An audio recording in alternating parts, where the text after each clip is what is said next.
ಹಾವೇರಿಯ ಶಾಸಕರು deputy speaker Rudrappa Lamani ಅವರು ನಮ್ಮ ಜೊತೆ ಇದ್ದಾರೆ. ಕುಂಭಮೇಳದ ಬಗ್ಗೆ ನಾನು ಮಾತನಾಡಿಸ್ತಾ ಹೋಗ್ತೀನಿ.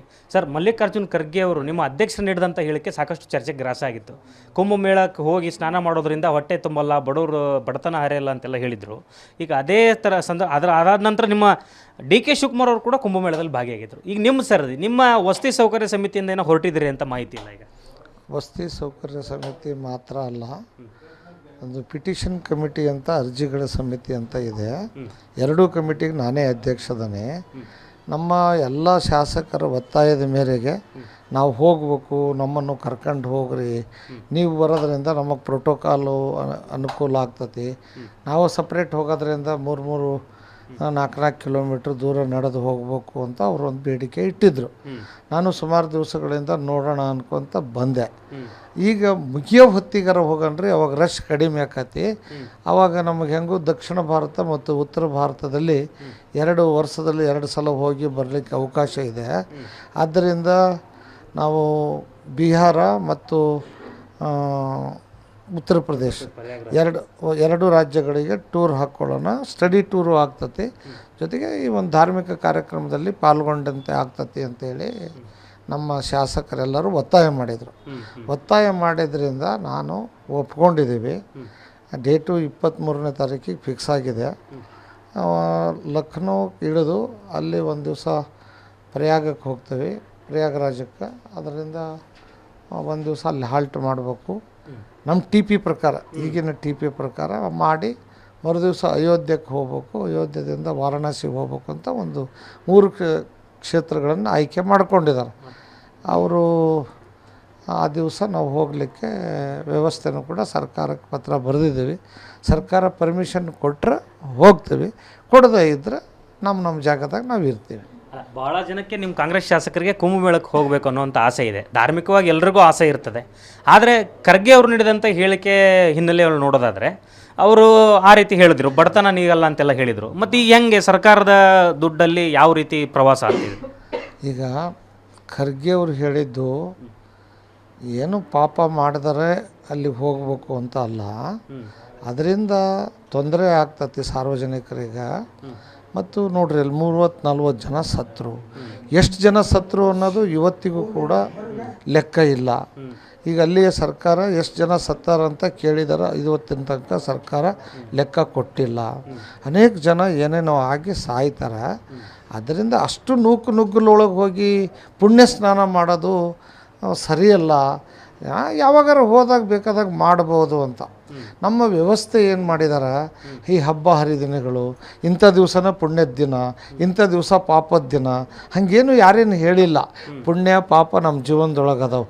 ನಮ್ಮ ಬಸವಣ್ಣ ಏನು ಹೇಳಿದಾನ, ಅಲೋ ಅಂದರೆ ಸ್ವರ್ಗ, ಎಲ್ಲೋ ಅಂದರೆ ನರ್ಕ. ಸ್ವರ್ಗ ನರ್ಕ ನಮ್ಮ ಹತ್ರನದವು, ಪಾಪು ಪುಣ್ಯ ನಮ್ಮ ಹತ್ರ. ನಾವು ಮಾಡಿದಾಗ, ನಾವು ಸತ್ತಾಗ ಜನ ಇವನು ಒಳ್ಳೆನಿದ್ದ, ಒಳ್ಳೆನಪ್ಪ, 4 ದಿವಸ ಬದುಕಬೇಕಾಗಿತ್ತು ಅಂತ ಹೇಳಿದರೆ ಅದು ಪುಣ್ಯ ಮಾಡಿದಾನ, ಒಳ್ಳೆನು ಅಂತ ಹೇಳ್ತಾರೆ. ಬಂದ ಸತ್ತ ಭಾಳ ಪಾಡಾತಪ್ಪ, ಇದ್ದಿದ್ರೆ ಮತ್ತೇನೇನು ಹಾಕಿತ್ತ ಏನೋ, ಮುಂದೆ ಯಾರ್ಯಾರ ಮನೆ ಹಾಳು ಮಾಡ್ತಿದ್ದೇನೋ ಅಂತ ಹೇಳಿದ್ರೆ ಅದು ನರ್ಕ. ಇವೆಲ್ಲವುಗಳು ವಿಚಾರಗಳನ್ನು ಹೇಳ್ತೇವೆ. ನಮ್ಮ ಅಂತಃಶ್ರೇಣಿಗಳು ಮೊದಲೇನು ಮಾಡಿದಾರೆ, 4 ವರ್ಗಗಳನ್ನು ಮಾಡಿಬಿಟ್ಟಾರ. 4 ವರ್ಗಗಳನ್ನು ಮಾಡಿ ಯಾರ್ಯಾರು ಏನೇನು ಕೆಲಸ ಮಾಡಬೇಕು ಅದನ್ನು ಮಾಡಬೇಕು ಅಂತೇಳಿ, ಅದನ್ನು ನಾವೆಲ್ಲರೂ ಒಂದಾಗಬೇಕು, ಎಲ್ಲರೂ ಒಟ್ಟಾಗಿ ಬಾಳಬೇಕು ಅಂತ ಹೇಳಿದರೆ ಅಲ್ಲೇನೋ ಹೋಗಿ ಯಾಕೆ ಸ್ನಾನ ಮಾಡಬೇಕು, ಅದರಿಂದ ಬಡತನ ಹೋಗೋದಿಲ್ಲ ಅಂತ ಹೇಳಿರೋದು ಸರಿ ಇದೆ, ನನ್ನ ಮಟ್ಟಕ್ಕೂ ಸರಿ ಇದೆ. ಆದರೆ ಅದು ಅವರವ್ರ ವಿಚಾರದಲ್ಲಿ. ಈಗ ಸತ್ತು ಬಿಟ್ರಪ್ಪ, ಈಗ 30 ಫ್ಯಾಮಿಲಿಯರು ಸತ್ತರು ಅಂತ ತಿಳಿರಿ, ಅವ್ರ ಮನೆತನದ ಗತಿ ಏನು, ಅವ್ರ ಮಕ್ಕಳು ನೋಡ್ಕೊಳ್ಳೋರು ಯಾರು? ಆ ಪುಣ್ಯ ಇಲ್ಲಿಗೆ ಬರ್ತತ? ಪುಣ್ಯಕ್ಕೆ ಹೋಗಿ ಪಾಪ ಮಾಡ್ದಂಗೆ ಆತಿಲ್ರಿ ಅದು. ಪುಣ್ಯ ಸ್ನಾನ ಮಾಡೋಕ್ಕೆ ಹೋಗಿ ಸತ್ತು ಹೋಗ್ಬಿಟ್ರಪ್ಪ, ಅದಕ್ಕೆ ಸ್ವರ್ಗ ನರಕ ಏನಾರ ಇರ್ತಾವ? ಅವೆಲ್ಲ ವಿಚಾರಗಳನ್ನು ಮಾತಾಡ್ಕೊತ ಹೋದರೆ ಇದು. ಆದರೆ ನನ್ನ ವಿಚಾರದಲ್ಲಿ ಅವರವರ ಭಾವಕ್ಕೆ, ಅವರವರ ಭಕ್ತಿಗೆ, ಅವರವರಿಗೆಲ್ಲ ದೇವ ನೀನೊಬ್ಬನೇ. ಅವರು ಮನಸ್ಸು, ನಾನು ಇಲ್ಲಿ ಹೋದ್ರೆ ಪುಣ್ಯ ಸಿಗ್ತತಿ, ಅಲ್ಲಿ ಹೋದ್ರೆ ಅದು ಸಿಗ್ತತಿ ಅಂತ ಹೇಳ್ತಾರೆ. ಅದನ್ನು ನಾವು ಬಿಡ್ಸೋಕ್ಕಾಗೋದಿಲ್ಲ. ಅವರಲ್ಲಿ ಹೋಗಿದ್ದಾರೆ. ಆದರೆ ನಾವು ಸರ್ಕಾರ ಹೋಗಬೇಕು ಹೋಗಬಾರ್ದು ಅಂತ ತೀರ್ಮಾನ ಹೇಳಿದ ಮೇಲೆ ಮಾಡ್ತೀವಿ ಅಂತ ಹೇಳಿದ್ದೀವಿ. ನಮ್ಮಲ್ಲಿ ಸದ್ಯಕ್ಕಂತೂ ನಾವು ಟಿ ಪಿ ಕಳಿಸಿದ್ದೇವೆ. ಸರ್ಕಾರ ಪರವಾನಗಿ ಕೊಟ್ಟರು ಹೋಗ್ತೀವಿ.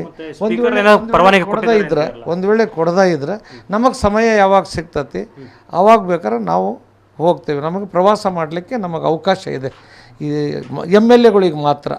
ಹಾಗಾಗಿ ಎಮ್ ಎಲ್ ಎಗಳು ಪ್ರವಾಸ ಮಾಡಲಿಕ್ಕೆ ಸಮಯ ಇದೆ. ಈಗ ಅದು ಅಲ್ಲ 40-45 ದಿವಸದಿಂದ ನಡೀತಾ ಇದೆ. 26ನೇ ತಾರೀಕಿಗೆ ಲಾಸ್ಟ್ ಆಗ್ತದೆ. ನಾವು 22, 23, 24 1-2 ದಿವಸ ಹೋಗ್ಬೇಕು ಅಂತ ನೋಡಿದ್ವಿ. ಏನಾದರೂ ಪುಣ್ಯ ಇದ್ರೆ, ಅದು ಎಲ್ಲರಿಗೂ ಸಿಗೋದಿದ್ರೆ, ನಮಗೂ ಸಿಕ್ಕರೆ ನಾನು ಹಾವೇರಿಗೆ ತೊಗೊಂಡು ಬಂದು ಆ ಪುಣ್ಯನ ಎಲ್ಲರಿಗೂ ಹಂಚ್ತಾನೆ. ಅಲ್ಲ ಹಂಚ್ರಿ, ಒಪ್ಪಿಕೊಳ್ಳುವಂಥದ್ದು. ಬಟ್ ಏನಂತ ಹೇಳಿದ್ರೆ ಎಲ್ಲ ಎಮ್ ಎಲ್ ಎಗಳು ಸಶಕ್ತರದಾರ. ನೀರು ತರ್ತಾನೆ ಅಲ್ಲಿಂದ 100% ತಗೊಂಬನ್ನಿ ಬಂದು ಎಲ್ಲರಿಗೂ ನೀರು ಕೂಡ ಕೊಡಿಸ್ತಾನೆ. ಎಲ್ಲರಿಗೂ ಸಿಂಪಡಿಸಕ್ಕಾತು ಮತ್ತೊಂದಾತು ನೀರು ಕೂಡ ಕೊಡ್ತಾನೆ. 100% ಮಾಡಿ ಸರ್. ಆದರೆ ಎಲ್ಲರೂ ಸಶಕ್ತರಿದ್ದಾರೆ, ಯಾರೇನು ಬಡವರಿಲ್ಲ ಎಮ್ ಎಲ್ ಎಗಳು. ಸರ್ಕಾರ ದುಡ್ಡಲ್ಲಿ ಯಾಕೆ ಹೋಗಬೇಕು ಅನ್ನುವಂಥ ಅಲ್ರಿ, ನಮಗೆ ಪ್ರಾವಿಷನ್ ಇದೆ. 2 ಪ್ರವಾಸ ಮಾಡಲಿಕ್ಕೆ ಸರ್ಕಾರದಿಂದ ನಮಗೆ ಅವಕಾಶ ಇದೆ. ರಾಜ್ಯಗಳಿಗೆ, ಬೇರೆ ರಾಜ್ಯಗಳಿಗೆ ಹೋಗಿ ನಾವು ಪ್ರವಾಸ ಮಾಡಲಿಕ್ಕೆ, ಸ್ಟಡಿ ಟೂರ್ ಮಾಡಲಿಕ್ಕೆ ಕಾನೂನಿನಲ್ಲಿ ಅವಕಾಶ ಇದೆ.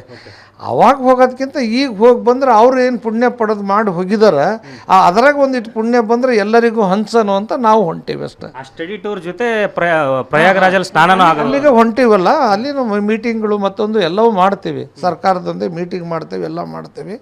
ಅಲ್ಲೇ ಹೋದಾಗ ನೀರು ಹರಿತಾವಪ್ಪ, ಒಂದಿಷ್ಟು ನೀರು ಹಾಕ್ಕೊಂಡು ಬರೋದಷ್ಟೇ. ಸೈದ್ಧಾಂತಿಕ ಭಿನ್ನಾಭಿಪ್ರಾಯಗಳಿಗೂ ಅವರವರ ನಂಬಿಕೆಗೂ ಸಂಬಂಧ ಇಲ್ಲ. ಹಂಗೆ ಯಾವ್ದು ಈಗ ಸೈದ್ಧಾಂತಿಕ ಭಿನ್ನಾಭಿಪ್ರಾಯ ಇರ್ತವೆ. ಪ್ರಯಾಗರಾಜಕ್ಕೆ ಹೋಗ್ಬೇಕು ಅಂತ ನಿಮ್ಮಲ್ಲೇ ಕೇಳಿದ್ರಲ್ಲ, ಅದಕ್ಕೂ ನೀವು ದೇವರ ಮೇಲೆ ಇಟ್ಟಿರೋ ನಂಬಿಕೆಗಳಿಗೂ ಸಂಬಂಧ ಇಲ್ಲ ಅಂತ ಹೇಳ್ತೀರಿ. ಇಲ್ಲ, ಅದು ಅವರವರ ಭಾವ, ಅವರವರ ಭಕ್ತಿ ಅಂತ ಹೇಳಿಬಿಟ್ಟನಲ್ಲ, ಅದು ಅವರವರಿಗೆ ಬಿಟ್ಟಿದ್ದು. ಯಾರ್ಯಾರು ಪುಣ್ಯ ಪಾಪಗಳು ಅವ್ರ ಹಿಂದದಾವು, ಅವ್ರಿಗೆ ನೋಡ್ಕೊತಾವು. Sir, thank you. ಇದು ರುದ್ರಪ್ಪ ಲಮಾಣಿ ಅವರ ಮಾತು. ಕ್ಯಾಮ್ರಾ ಪರ್ಸನ್ ರಾಜೇಶ್ ಜೊತೆ ಪವನ್, ಏಷ್ಯಾನೆಟ್ ಸೋಡಾ ನ್ಯೂಸ್, ಹಾವೇರಿ.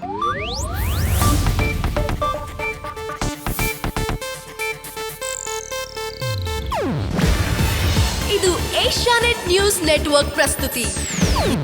ನೀವು ನೋಡ್ತಿದ್ದೀರಾ ಏಷ್ಯಾನೆಟ್ ಸುವರ್ಣ ನ್ಯೂಸ್.